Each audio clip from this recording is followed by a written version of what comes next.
Screen দেখা যাচ্ছে? Oh, yes, sir. I can see the screen. আচ্ছা দেখেন, এখানে যে সেন্টেন্সটা বলছিলেন যে we were brother and sister, এই সেন্টেন্সটা কিন্তু হয় নাই, এটা জানেন? Okay, sir. So, we should. Okay, so I should tell that I was a brother, not only চুপ sister. থাকেন, Because চুপ থাকেন, চুপ থাকেন। okay, sir. ভুল যখন করতে থাকেন তখন গণহারে ভুল হতে থাকে। এটা হলো আমাদের এই যে সরকার প্রধান থেকে আপনারা কি শিক্ষা নেন নাই? আপনাদেরকে আর Yes, sir. আর কত শিখাবো বলেন? মানে ভুলের তো মাত্রা আছে, এত ভুল করছেন, মানে ভুলের পরে ভুল। মাঝে মধ্যে পরামর্শ নিতে হয় যে আমি যে এত ভুল করতেছি, এটার সলিউশন কি। ওয়ার দিয়ে বলছেন ভুল হয়েছে, আবার এখানে ওয়াজ দিয়ে বললে হয়ে যাবে? হ্যাঁ। আচ্ছা, স্যার। কোথাও কোনো কিছু ছিল এরকম আচ্ছা, বুঝালে আমরা। এবার হ্যাঁ, চুপ থাকেন, আমি তো সলিউশন দিবই। শুনেন শুনেন, মনোযোগ দিয়ে শুনেন। একবার শুনলে সারা জীবনে ভুলবেন না। জি, পরে স্যার। বলবেন, ও এটা তো আমার মাথায় আসলো না। স্যার। এবং আমি আপনার ওই যে পরের সেন্টেন্সটাও কেন লিখলাম সেটাও বুঝতে হবে। যে আই শুড টেল দ্যাট, এটা কেন লিখলাম, এটারে ধরেন অন্য কালার দেই, আর এটারে আরেকটা কালার দেই।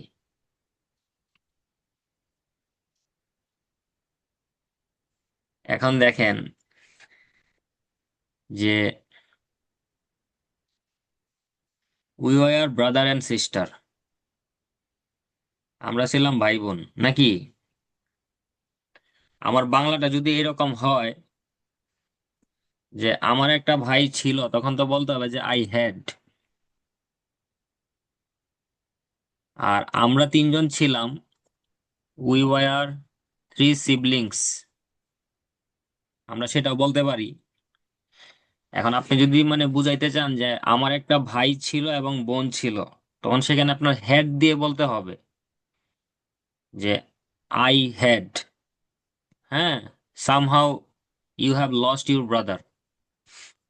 তো এখানে ওয়াজ অথবা ওয়ার হবে না, এখানে হবে কি হ্যাড। স্যার। আর পরের সেন্টেন্সটা যে আই শুড টেল দ্যাট অথবা সে দ্যাট, যেটাই বলেন, স্পিক দ্যাট, এটা কেন ভুল হইছে? আপনি তো এখন বলতে চাচ্ছেন যে আমার এটা বলা উচিত ছিল, জি, স্যার। শুড কিন্তু হ্যাভ। কিন্তু আপনি তো আর বলেন নাই, বলছেন? No, sir. এখানে শুধু শুড হ্যাভ বললেই হবে না, শুড হ্যাভ এর পরে ভার্বের 3 নাম্বার ফর্ম দিতে হবে, যে I should should. Have told, অথবা কি হবে স্পোকেন, অথবা ধরেন কি সেড, এগুলো বলতে হবে। জি, স্যার। তাহলে প্রথমত যে আপনি যদি এখানে ওয়াজ ইউজ করেন যে আমরা তিন ভাই বোন ছিলাম, তাহলে উই ওয়ার থ্রি সিবলিংস। অথবা আপনি যদি বলেন যে আমার একটা ভাই এবং একটা বোন ছিল, এখানে হেড দিয়ে বলতে হবে, ওয়াজ ওয়ার হবে না, যদি ওই যে ছিল বুঝাইতে চান। ওকে, স্যার। তারপরে দেখেন এই যে হিজ অথবা হার, এটা মাথায় ঠিকঠাক রেখে তারপরে বলতে হবে যে হার নেম ইজ, এটা যে যার সম্পর্কে বলতেছেন সে কি ছেলে না মেয়ে, সেটা মাথায় রেখে তারপরে বলতে হবে। বুঝতে পেরেছেন? জি, স্যার। ওকে, সো নেক্সট টপিক। এগুলো একদম সহজ সহজ প্রশ্ন। যে what does your mother or father do for a job, what are your parents name, names, how old is your brother or sister, who is your best friend. এই এই চারটা প্রশ্ন নিয়ে একটু বলেন। 2 মিনিট দিলাম সময়। মানে আগে আপনি প্রশ্নগুলো দেখে নেন, তারপরে প্রশ্নের দিকে যেন তাকাইতে না হয়। মানে আপনার বাবা কি করে, মা কি করে, আপনার মা বাবার নাম বলবেন, আপনার ভাই বা বোনের বয়স বলবেন, আপনার প্রিয় বন্ধু সম্পর্কে বলবেন। এখন এই চারটা প্রশ্নের উত্তর তো 4 লাইনে শেষ হয়ে যায়, তাই না? জি ওই স্যার। যে মা বাবা কি করে সেইখানে একটু কাহিনী সাজাবেন, একটা স্টোরি বানাবেন যে আমার বাবা, স্টোরি বলতে কি 2 বা 3টা লাইন একটু বাড়াবেন যে আমার বাবা আগে ওই কাজ করতো, তাহলে যে ইউজ টু দিয়ে বলবেন যে আমার বাবা কি ওই কাজটা করতে অভ্যস্ত ছিল।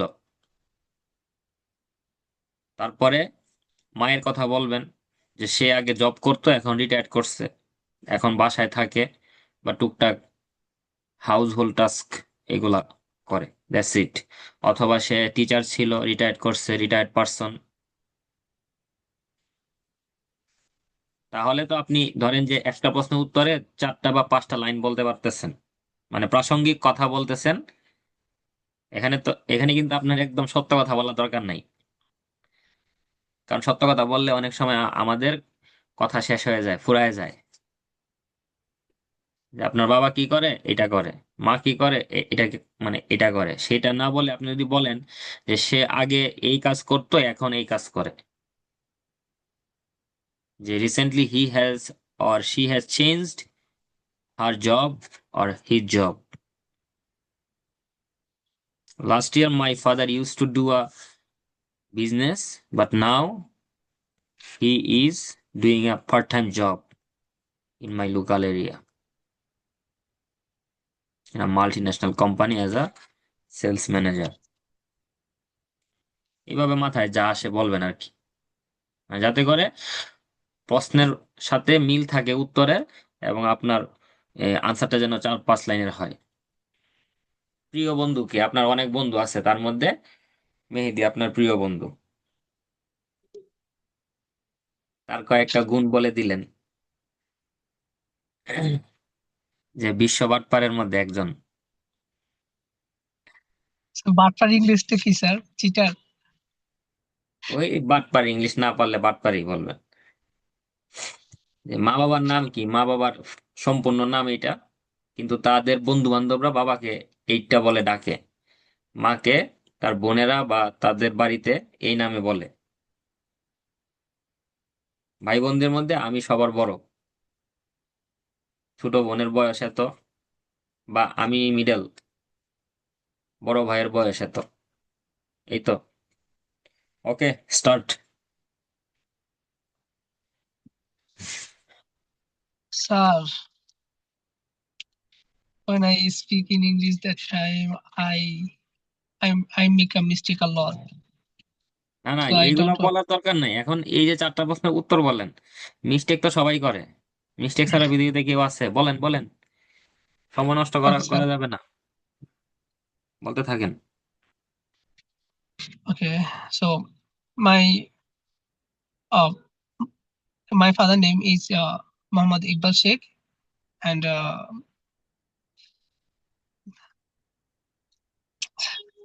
okay, sir.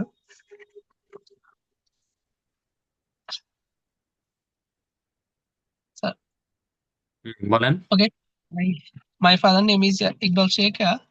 Everyone call Iqbal, and her nickname is Iqbal. আর না, his. Okay, sir. Okay, he's yes. Everyone So কলস। yes, everyone calls Iqbal. The he did a multinational job, but recently he had left this job.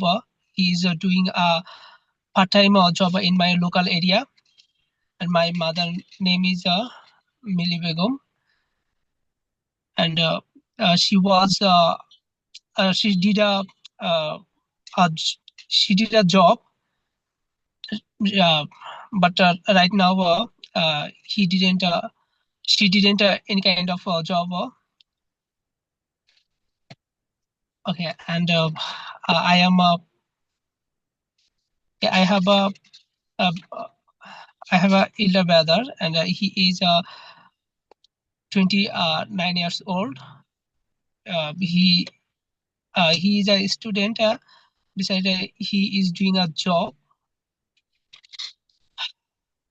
and I okay, so I have a best friend. His name is Mr. Mehdi. Okay, so his name is Mehdi Hassan. He is a good boy, and he is an institute. He has an institute in English Academy. I know that he is a good speaker, and most of the time uh, he try to make a different kind of a motivational video. And yes, most of the time I try to watch this video, and I try to take more knowledge from this yeah, video. That's it, sir. So I know, sir, I have a lot of mistake. দেখেন এখানে আপনার প্রত্যেক সেন্টেন্সে একটা যে common ভুল আপনি করতেছেন ইদানিং, যে নেম ইজ এই করতেছেন, মানে এ বলতেছেন অনেকবার। এখানে তো নেমের পরে তার তার নাম হলো একটা মেহেদি, এগুলা তো আর হয় না, তাই না? এগুলা বলবেন না। ইন ইংলিশ একাডেমি বললে তো এটা কোনো মিনিং হয় না। হ্যাঁ, যে তার একটা ইংলিশের প্রতিষ্ঠান আছে বা একটা কোচিং সেন্টার আছে সেটা বলতে পারেন, যে he has a English academy বলতে পারেন। কিন্তু এখানে যদি ইন দিয়ে দেন তা তো সমস্যা। Yes, sir.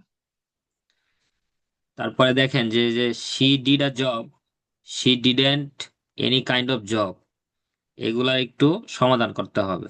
আবার এই যে হি Yes, did a multi national, এই সেন্টেন্স গুলো আমি কেন লিখছি জানেন? আপনি বলবেন sir. এরকম ভাবে যে he use to work in a multi national company, Okay, sir. এইভাবে বললে সুন্দর আর কি। আর যদি বলেন যে he did a job in a multi national company, সেটাও ঠিক আছে, কিন্তু এই যে এই ডিড আ জব, এটা না বলে হি ইউজ টু ওয়ার্ক, এটাই সুন্দর। Yes, sir. সে একটা সে একটা কাজ করেছিল, ওইটার মিনিং হয় আর কি যে শি ডিড আ জব। আর এখানে ডিড আ জব না বলে আপনি এভাবে বলবেন যে শি হ্যাড আ জব, তার একটা চাকরি ছিল। প্রথমে ধরেন এইভাবে বললেন যে আমার একটা চাকরি ছিল, আই ইউজ টু, ধরেন এখানে আপনি আই দিয়ে বললেন, আপনার নিজের কথাই বলতেছেন, ধরেন যে আই হ্যাড আ জব, আমার একটা চাকরি ছিল, I use to work in a private company. তারপরে বললেন কি যে recently recently I have changed my job. বুঝতে পারছেন? তারপরে Yes, এখন sir. আপনি কোন জব করতেছেন সেটা বলবেন। এভাবে বললে ধরেন আপনার সেন্টেন্স গুলো একদম সিম্পল সিম্পল সেন্টেন্স, কিন্তু গ্রামাটিক্যাল ওই রকম মিস্টেক নাই। যে আমার একটা চাকরি ছিল, I had a job, I I had. Use to work in a private company, but recently I have changed my job, অথবা আমি মুভ করেছি, সেটা বলতে পারেন যে আই আই মুভড, দিয়েও সেন্টেন্স বলতে পারেন আই মুভ, কোথায় মুভ করছেন সেটা বলে দিলেন। আর এই যে এভরিওয়ান, সামওয়ান, এগুলোর পরে যখন ভার্ব আসবে সেটার সাথে অ্যাজ বা ইয়েস দিবেন, প্রেজেন্ট ইনডিপেন্ডেন্ট টেন্স। যে এভরিওয়ান কলস হিম, ধরেন আপনি বললেন যে মাই ফাদার্স নেম ইজ, ধরেন শেখ বললেন, অথবা তারপর বলেন কি যে he is called Jabbar in his friend circle. অথবা এখানে বলতে পারেন যে অ্যামং হিজ ফ্রেন্ডস, এভাবে আপনি বলতে পারেন। বুঝছেন? যে হি ইজ কল্ড, যে তাকে ডাকা হয়। কি ডাকা হয়? জব্বার ডাকা হয় বাই হিজ ফ্রেন্ডস, তার বন্ধু বান্ধবদের দ্বারা, বা বন্ধু বান্ধবরা ডাকে, অথবা অ্যামং হিজ ফ্রেন্ডস, তার বন্ধু বান্ধবদের মধ্যে হি is called Jabbar. Though my father's name is Sheikh,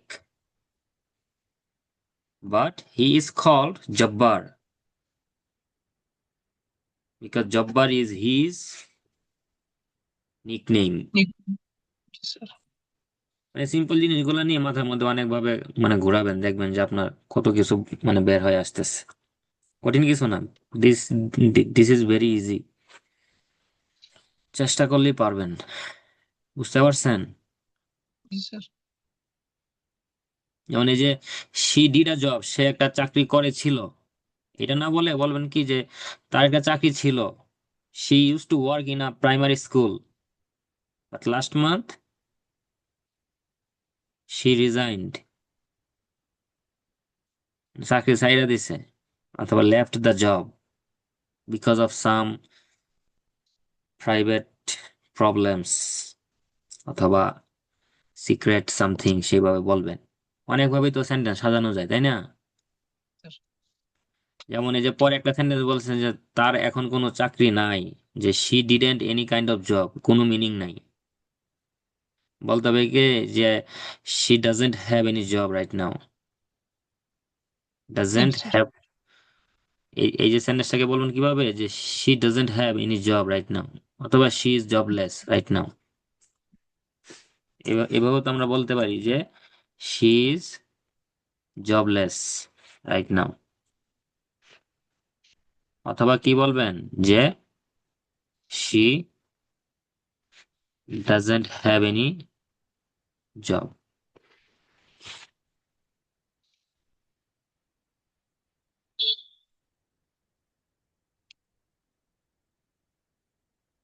তাহলে আজকে এই পর্যন্তই থাক। এগুলা নিয়েই আপনি ধরেন খাতার মধ্যে লিখবেন, যত বেশি লিখবেন তত বেশি আপনার ইমপ্রুভ হবে। জি স্যার। কারণ স্পিকিং তো মানে বলতে হবে, লিখে লিখে প্র্যাকটিস করলে রাইটিং এর স্কিলটাও বাড়বে, ছোট ছোট ভুলগুলা ধরতে পারবেন। ধরেন আপনি এই কি বলে যে ভুল করবেন, অনেক ভুল হবে, কিন্তু একেবারে যেগুলা সবাই জানে সেগুলা তো আপনার জানতে হবে, তাই না? 100-তে 100 না, জি না হইলো মানে 80% তো আপনার পারতে হবে। স্যার। তো ওই যে কেমব্রিজের বই সাথে রাখবেন, রাইটিং করবেন, বিভিন্ন ভিডিও দেখবেন, সেভাবে লেখার চেষ্টা করবেন।